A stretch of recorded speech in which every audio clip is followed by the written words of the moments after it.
आज MTS university में नई शिक्षा नीति को लेकर संगोष्ठी का आयोजन हुआ। इस दौरान विधानसभा अध्यक्ष व उत्तर विधायक वासुदेव देवनानी वहां पहुंचे।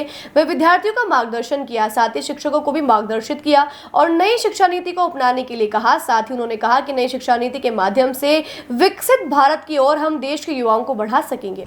भारत में नई शिक्षा नीति 2020 में लागू हुई, लेकिन पिछले 4-5 वर्षों में यहाँ पे कोई विशेष प्रगति नहीं हुई।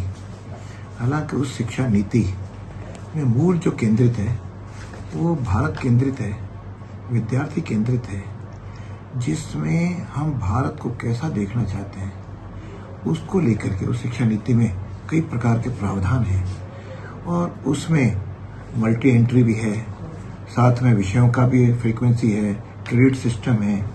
लेकिन मूल रूप से जो कंसंट्रेशन है वह यहाँ के जो शिक्षा के संस्थान है, उसे विशेष रूप से विश्वविद्यालय हैं यहाँ पे आज। तो विश्वविद्यालय की उसकी भूमिका क्या हो, इस विषय संगोष्ठी का मूल है। तो उसमें वहाँ का जो शिक्षक है सबसे पहले उसका ओरिएंटेशन हो, शिक्षक ओरिएंटेड हो करके फिर पाठ्यक्रम की रचना उसके अनुसार करें।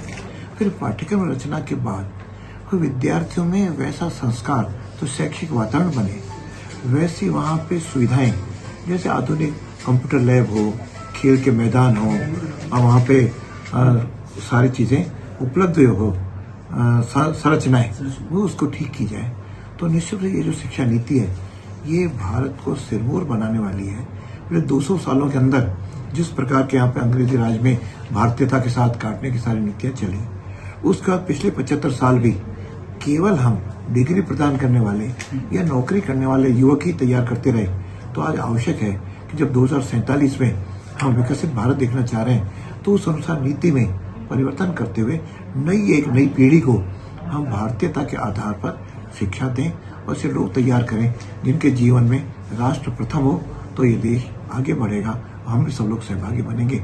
इस प्रकार की संगोष्ठी में ये चर्चाएं आ रही हैं। मैं सोचता हूँ यहाँ के वाइस चांसलर, यहाँ की फैकल्टी अपने एकेडमिक काउंसिल के माध्यम से और सिंडिकेट बॉम्ब के माध्यम से इसमें आवश्यक परिवर्तन करके व्यवस्थाएं करें, निश्चित श्रेष्ठ शिक्षा नीति को लागू करें।